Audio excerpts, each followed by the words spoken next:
exhorted, "Let justice roll on like a river, righteousness like a stream." And Jesus said, "You are the salt of the earth. You are the light of the world."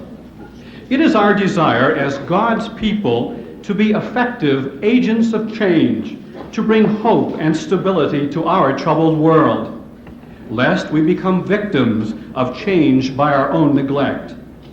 Our leadership forum today focuses on change that brings hope and stability. It is therefore my great privilege and pleasure to introduce the speaker of this afternoon. Recently, he signed a proclamation declaring 1983 the year of the Bible. He issued the formal proclamation naming 1983 as a special time to re-examine and rediscover the Bible's priceless and timeless treasure. The National Association of Evangelicals community from coast to coast in our great land deeply appreciates and values his love for the truth of the Bible and his commitment to its great moral values. Ladies and gentlemen, the President of the United States, Ronald Reagan.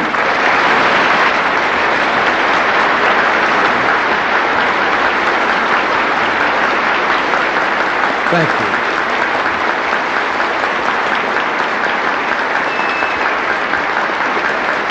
Thank you very much.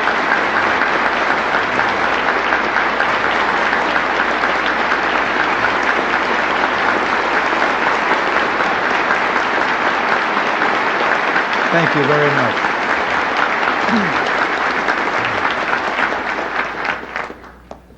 Thank you very much. And Reverend clergy all, Senator Hawkins, distinguished members of the Florida Congressional Delegation, and all of you, I can't tell you how you have warmed my heart with your welcome. I'm delighted to be here today. Those of you in the National Association of Evangelicals are known for your spiritual and humanitarian work, and I would be especially remiss if I didn't discharge right now one personal debt of gratitude. Thank you for your prayers. Nancy and I have felt their presence many times in many ways, and believe me, for us they've made all the difference. The other day in the East Room of the White House at a meeting there, someone asked me whether I was aware of all the people out there who were praying for the president. And I had to say, yes, I am. I've felt it. I believe in intercessionary prayer.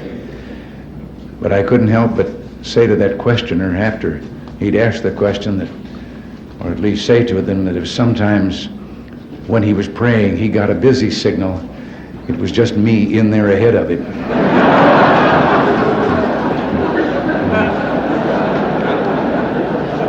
I think I understand how Abraham Lincoln felt when he said, "I have been driven many times to my knees by the overwhelming conviction that I had nowhere else to go." From the joy and the good feeling of this conference, I go to a political reception. Now,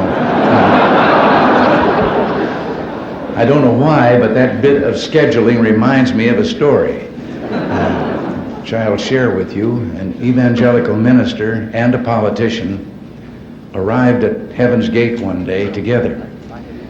And St. Peter, after doing all the necessary formalities, took them in hand to show them where their quarters would be. And he took them to a small single room with a bed, a chair, and a table, and said this was for the clergyman. And the politician was a little worried about what might be in store for him. And he couldn't believe it then when St. Peter stopped in front of a beautiful mansion with lovely grounds, many servants, and told him that these would be his quarters. And he couldn't help but ask. He said, "But wait, there's something wrong. How do I get this mansion while that good and holy man only gets a single room?" And St. Peter said, "You have to understand how things are up here. We got thousands and thousands of clergy. You're the first politician who ever made it."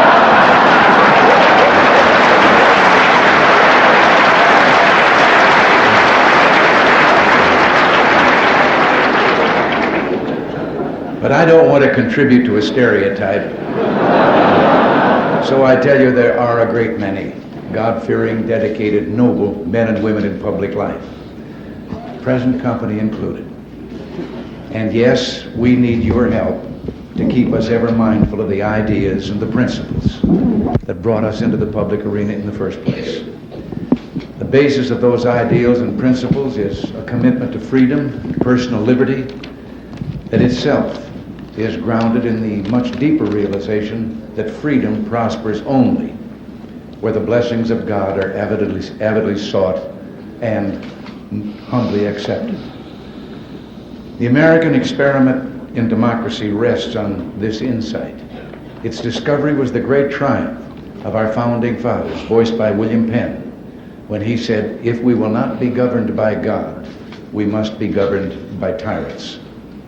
Explaining the inalienable rights of men, Jefferson said, "The God who gave us life gave us liberty at the same time." And it was George Washington who said that of all the dispositions and habits which lead to political prosperity, religion and morality are indispensable supports. And finally, that shrewdest of all observers of American democracy, Alexis de Tocqueville, put it eloquently after he had gone on a search for the secret of America's greatness and genius. And he said, "Not until I went into the churches of America and heard her pulpits aflame with righteousness did I understand the greatness and the genius of America. America is good. And if America ever ceases to be good, America will cease to be great." Well, I'm pleased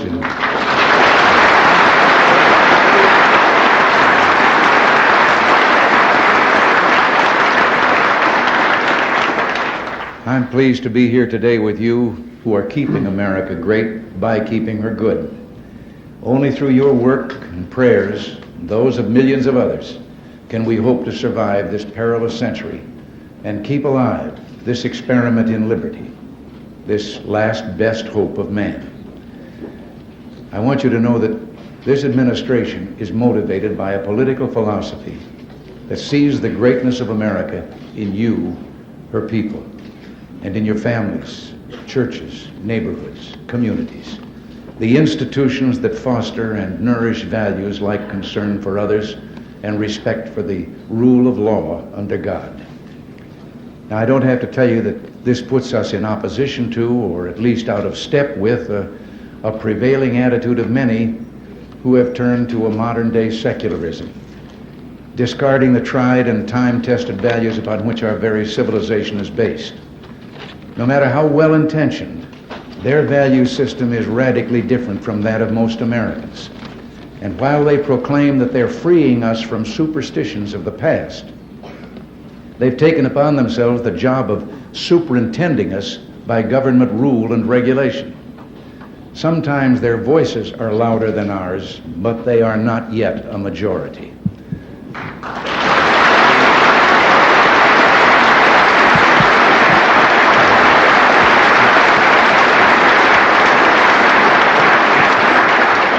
An example of that vocal superiority is evident in the controversy now going on in Washington. Since I've been involved, I've been waiting to hear from the parents of young America. How far are they willing to go in giving to government their prerogatives as parents? Let me state the case as briefly and simply as I can.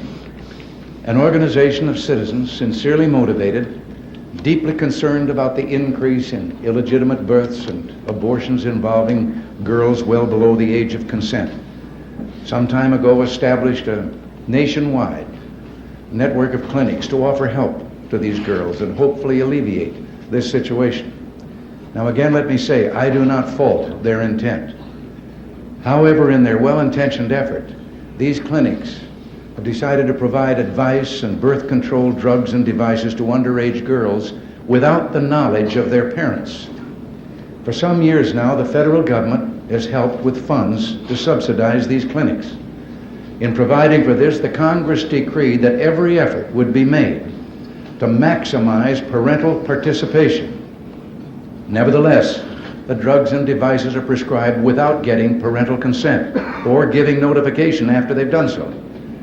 Girls termed sexually active, and that has replaced the word promiscuous, are given this help in order to prevent illegitimate birth or abortion. Well, we have ordered clinics receiving federal funds to notify the parents such help has been given. One of the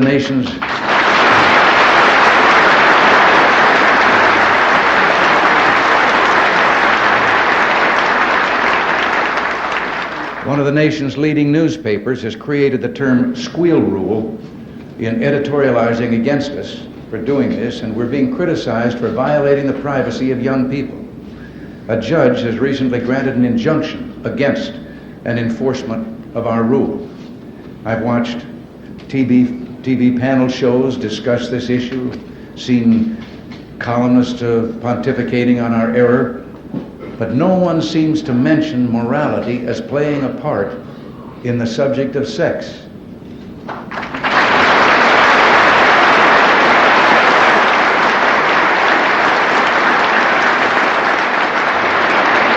Is all of Judeo-Christian tradition wrong?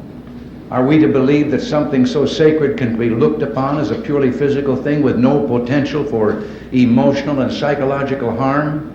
And isn't it the parents' right to give counsel and advice to keep their children from making mistakes that may affect their entire lives?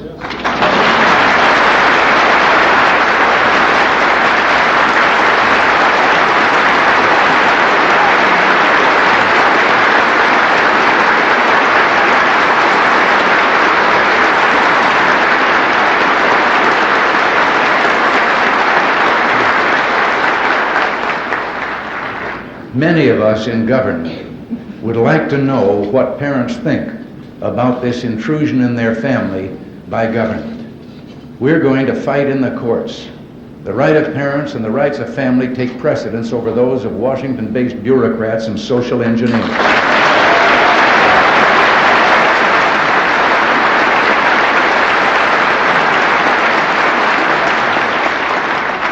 But the fight against parental notification is really only one example of many attempts to water down traditional values and even abrogate the original terms of American democracy.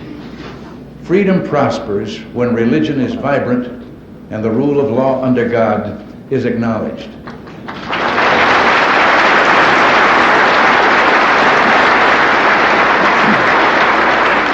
When our founding fathers passed the First Amendment, they sought to protect churches from government interference. They never intended to construct a wall of hostility between government and the concept of religious belief itself.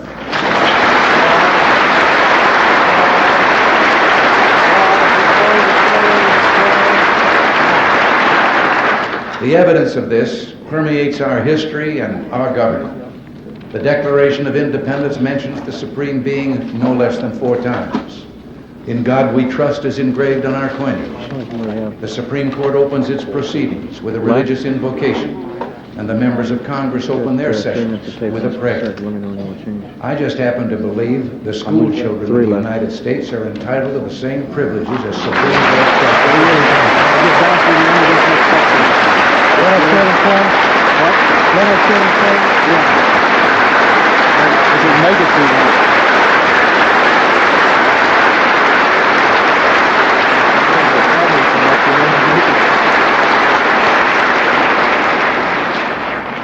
Last year, I sent to Congress a constitutional amendment to restore prayer to public schools. So we'll make that.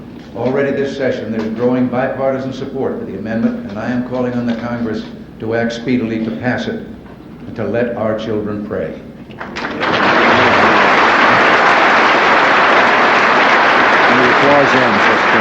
Perhaps some of you read being held during the students' own time. The First Amendment never intended to require government to discriminate against religious speech.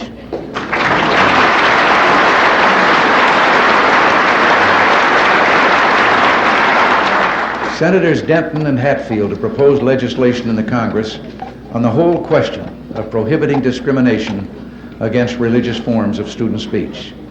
Such legislation could go far to restore freedom of religious speech for public school students. And I hope the Congress considers these bills quickly, and with your help, I think it's possible we could also get the constitutional amendment through the Congress this year.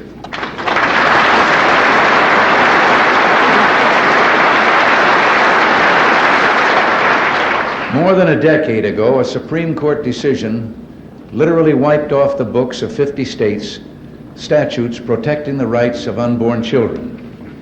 Abortion on demand now takes the lives of up to 1.5 million unborn children a year. Human life legislation ending this tragedy will someday pass the Congress, and you and I must never rest until it does.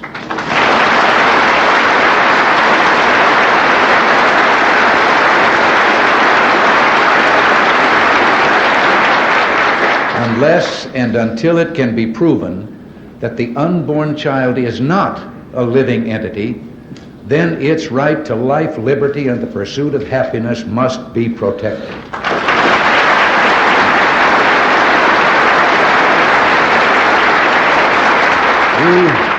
You may remember that when abortion on demand began, many, and indeed I'm sure many of you, warned that the practice would lead to a decline in respect for human life, that the philosophical premises used to justify abortion on demand would ultimately be used to justify other attacks on the sacredness of human life, infanticide or mercy killing. Tragically enough, those warnings proved all too true. Only last year, a court permitted the death by starvation of a handicapped infant. I have directed the Health and Human Services Department to make clear to every health care facility in the United States that the Rehabilitation Act of 1973 protects all handicapped persons against discrimination based on handicaps, including infants.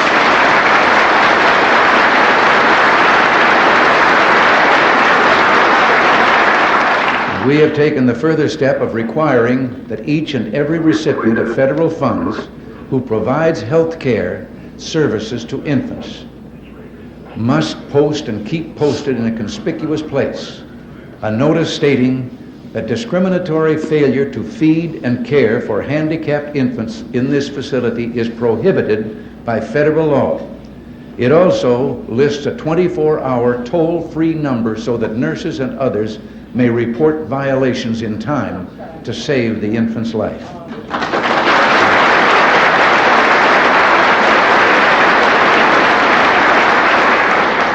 In addition, recent legislation introduced in the Congress by Representative Henry Hyde of Illinois not only increases restrictions on publicly financed abortions, it also addresses this whole problem of infanticide. I urge the Congress to begin hearings and to adopt legislation that will protect the right of life to all children, including the disabled or handicapped. Now, I'm sure that you must get discouraged at times, but you've done better than you know, perhaps. There's a great spiritual awakening in America.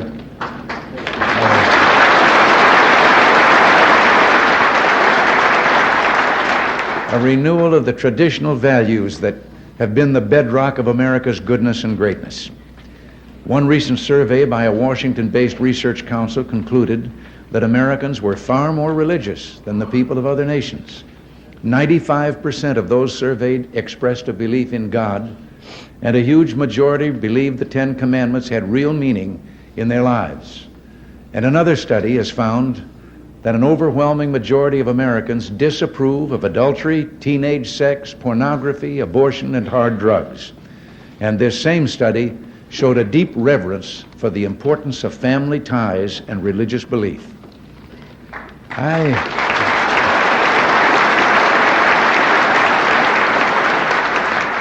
I think the items that we've discussed here today must be a key part of the nation's political agenda. For the first time, the Congress is openly and seriously debating and dealing with the prayer and abortion issues, and that's enormous progress right there. I repeat, America is in the midst of a spiritual awakening and a moral renewal, and with your biblical keynote, I say today, yes, let justice roll on like a river, righteousness like a never-failing stream. Now,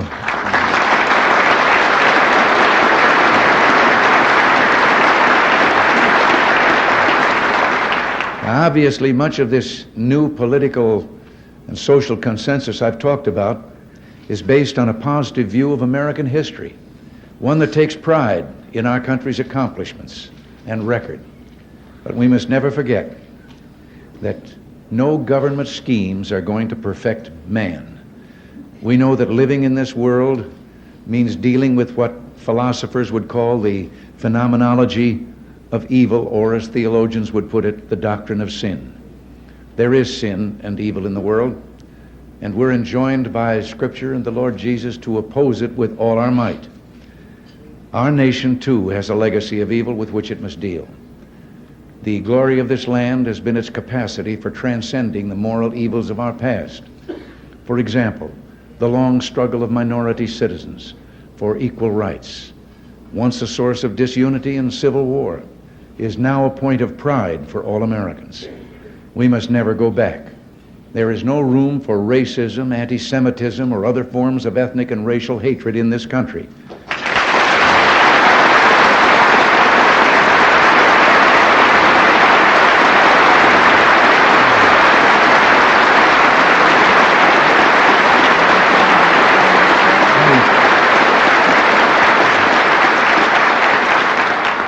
I know that you've been horrified, as have I, by the resurgence of some hate groups preaching bigotry and prejudice.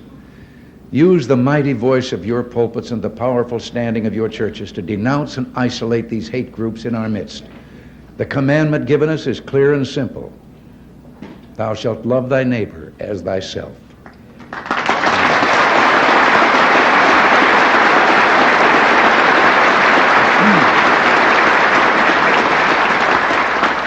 But whatever sad episodes exist in our past, any objective observer must hold a positive view of American history, a history that has been the story of hopes fulfilled and dreams made into reality.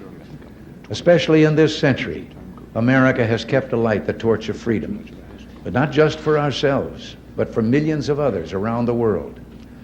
And this brings me to my final point today.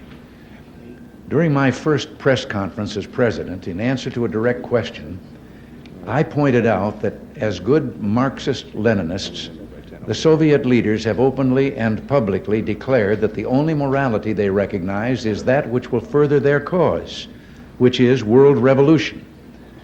I think I should point out I was only quoting Lenin, their guiding spirit, who said in 1920 that they repudiate all morality that proceeds from supernatural ideas, that's their name for religion, or ideas that are outside class conceptions.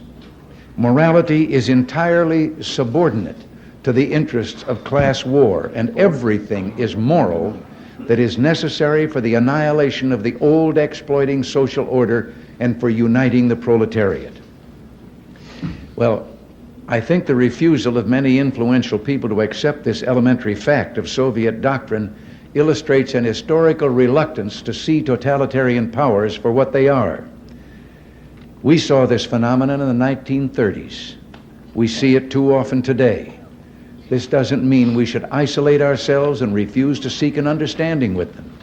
I intend to do everything I can to persuade them of our peaceful intent, to remind them that it was the West that refused to use its nuclear monopoly in the 40s and 50s for territorial gain, and which now proposes 50% cut in strategic ballistic missiles and the elimination of an entire class of land-based intermediate-range nuclear missiles.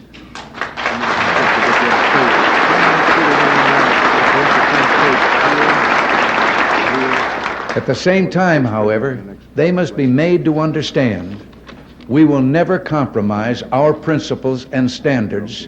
We will never give away our freedom. We will never abandon our belief in God.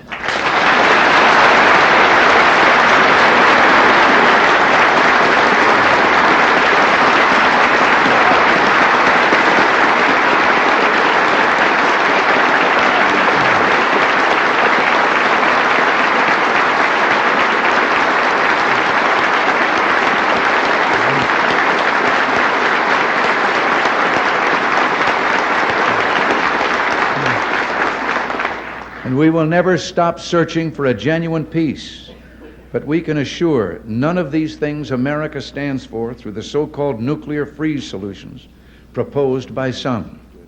The truth is that a freeze now would be a very dangerous fraud, for that is merely the illusion of peace. The reality is that we must find peace through strength. I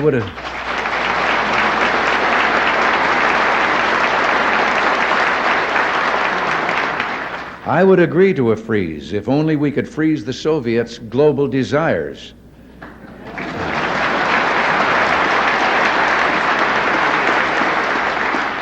A freeze at current levels of weapons would remove any incentive for the Soviets to negotiate seriously in Geneva and virtually end our chances to achieve the major arms reductions which we have proposed.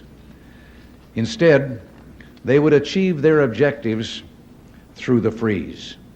A freeze would reward the Soviet Union for its enormous and unparalleled military buildup.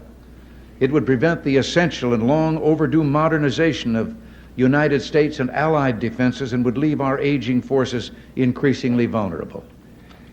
And an honest freeze would require extensive prior negotiations on the systems and numbers to be limited and on the measures to ensure effective verification and compliance.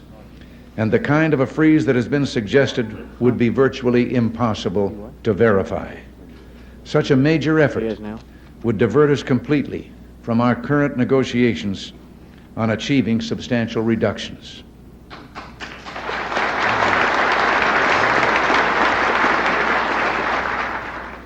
A number of years ago, I heard a young father, a very prominent young man in the entertainment world, addressing a tremendous gathering in California. It was during the time of the Cold War, and communism and our own way of life were very much on people's minds, and he was speaking to that subject. And suddenly, though, I heard him saying, "I love my little girls more than anything," and I said to myself, "Oh no, don't say that." But I had underestimated him. He went on, "I would rather see my little girls die now, still believing in God, than have them grow up under communism and one day die no longer believing in God."